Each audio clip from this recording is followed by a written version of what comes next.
Assalamualaikum warahmatullahi wabarakatuh. Perkenalkan, nama saya Halimatus Sadiah, mahasiswa Universitas Negeri Malang, Prodi Pendidikan Guru Pendidikan Anak Usia Dini, offering A6B. Di sini saya akan membahas tentang pengaruh teknologi di masa pandemi COVID-19 terhadap tumbuh kembang anak. Video ini dibuat untuk memenuhi tugas pada mata kuliah perkembangan anak usia dini yang diampu oleh Ibu Wuri Astuti SPD MPD. Tanpa perlu berlama-lama lagi, mari kita bahas materinya ya. Membahas tentang virus COVID-19 atau orang-orang biasa menyebutnya dengan virus corona. Virus ini awalnya berasal dari Wuhan, Cina. Orang yang pertama kali terkena virus ini berasal dari Wuhan, Cina tersebut, dan virus ini akhirnya menyebar luas ke seluruh dunia termasuk ke Indonesia. Menyebar di Indonesia tuh pada awal tahun 2020. Virus ini juga sangat menularnya melalui hidung dan mulut saat orang batuk dan bersin. Karena hal tersebut, untuk memberhentikan atau mengurangi penularan virus ini, pemerintah akhirnya memberlakukan pembatasan sosial di mana semua kegiatan di luar rumah seperti kegiatan di kantor, kegiatan di sekolah akhirnya diberhentikan dan semua orang harus tetap di rumah. Pada awalnya setelah diberlakukan pembatasan sosial ini, semua orang akhirnya tetap di rumah aja, tidak melakukan kegiatan apapun. Sekolah juga diliburkan selama 2 minggu. Mungkin anggapan awalnya setelah diberhentikan semua kegiatan selama 2 minggu ini, penularan kasus COVID ini bakalan menurun akhirnya gitu. Tapi pada kenyataannya kasus COVID ini, penularan COVID ini semakin hari semakin naik. Nah, jika hal ini terus terjadi gitu kan, nggak tahu sampai kapan gitu.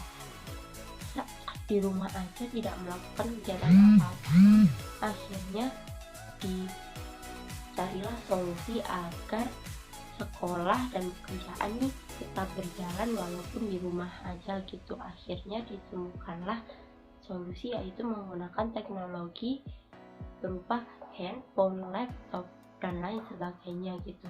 Dan dengan menggunakan handphone dan laptop, kita bisa menggunakan aplikasi seperti Zoom dan Google Meet untuk kegiatan bekerja dan sekolah, mulai dari sekolah PAUD sampai SMA sampai kuliah, semua harusnya menggunakan teknologi HP sama laptop ini. Untuk anak usia dini yang bersekolah di PAUD dan TK, pembelajaran daring ini sepertinya kurang efektif untuk mereka yang kegiatan belajarnya seharusnya dilakukan dengan cara bermain.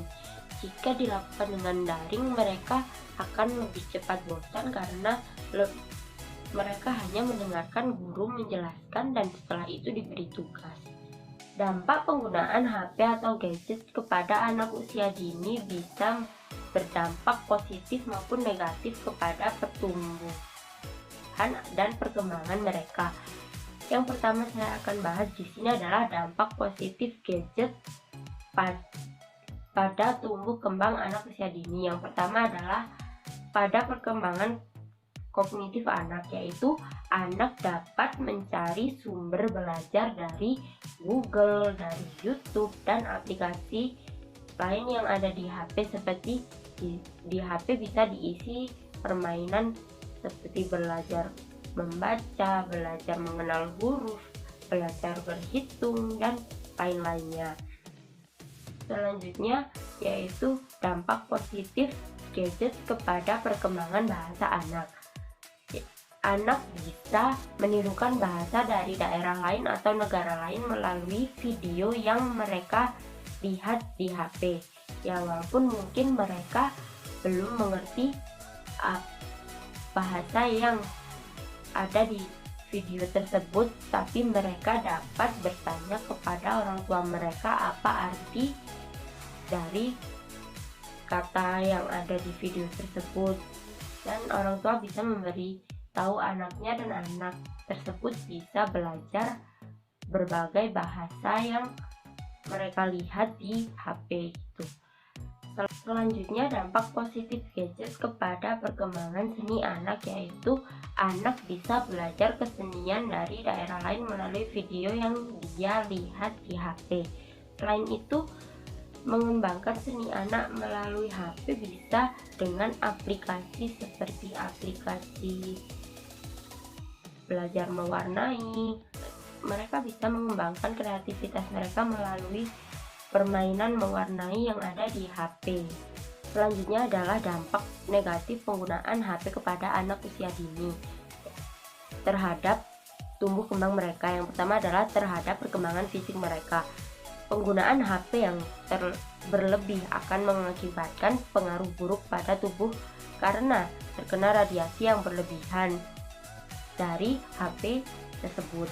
Nah, selanjutnya adalah dampak negatif terhadap perkembangan kognitif anak, yang yaitu menurunkan konsentrasi belajar akibat asyik bermain HP. Karena terlalu asyik bermain HP, mereka jadinya tidak terlalu memikirkan belajar dan lebih memilih untuk bermain HP. Selanjutnya adalah dampak negatif gadget terhadap perkembangan emosi anak, yaitu penggunaan HP yang berlebih mengakibatkan emosi yang memuncak seperti berteriak-teriak ketika HP-nya diambil karena mereka masih ingin bermain HP. Selanjutnya adalah dampak negatif gadget terhadap perkembangan sosial anak, yaitu anak cenderung kurang berinteraksi dan kurang peduli dengan lingkungannya. Anak kurang bisa bekerja sama dan bahkan mungkin mereka nggak akan mengenal teman sekitar lingkungan mereka karena mereka terlalu sibuk dengan handphone mereka. Seperti itu. Apalagi kalau mereka sampai kecanduan HP. Mungkin setelah pembelajaran daring mereka keterusan bermain HP, bermain game, menonton video di HP. Kadang ada beberapa anak yang tidak diawasi orang tuanya, akhirnya mereka terus-menerus bermain HP tanpa mengenal waktu, akhirnya kecanduan seperti itu. Dan hal tersebut bisa mempengaruhi tumbuh kembang mereka. Selanjutnya adalah cara agar anak tidak kecanduan atau tergantung pada HP seperti dampak negatif yang sudah saya sebutkan tadi. Yang pertama adalah orang tua menyediakan waktu khusus untuk mendampingi anak bermain dan belajar. Istilahnya adalah quality time sama anak gitu. Anak kan akan senang bermain dengan orang tuanya, seperti mereka akan merasa diperhatikan jika orang tua mau bermain dan belajar bersama anak. Selanjutnya adalah memberikan ketentuan waktu khusus dalam menggunakan HP.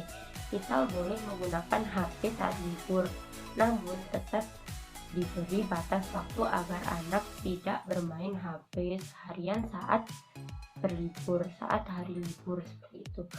Selanjutnya adalah mengarahkan anak dalam menggunakan gadget untuk melihat hal-hal yang edukatif, seperti yang saya sebutkan dalam dampak positif tadi, seperti memberikan permainan belajar membaca, belajar menulis, belajar menghitung, seperti itu. Selanjutnya adalah memberikan mainan alternatif kepada anak sebagai pengganti. Misal kayak anak perempuan diajak bermain masak-masakan gitu. Kalau anak laki-laki diberi permainan seperti mobil-mobilan, mereka akan sibuk dengan permainan tersebut. Nah, seperti itu solusi yang bisa saya sampaikan. Nah, itu dia tadi pemaparan tentang pengaruh teknologi di masa pandemi COVID-19 terhadap tumbuh kembang anak yang sudah dipaparkan di video ini. Apabila ada penyampaian yang kurang tepat atau salah dalam video ini, saya ucapkan mohon maaf. Terima kasih sudah mengikuti video ini sampai akhir. Assalamualaikum warahmatullahi wabarakatuh. Sampai jumpa di video selanjutnya.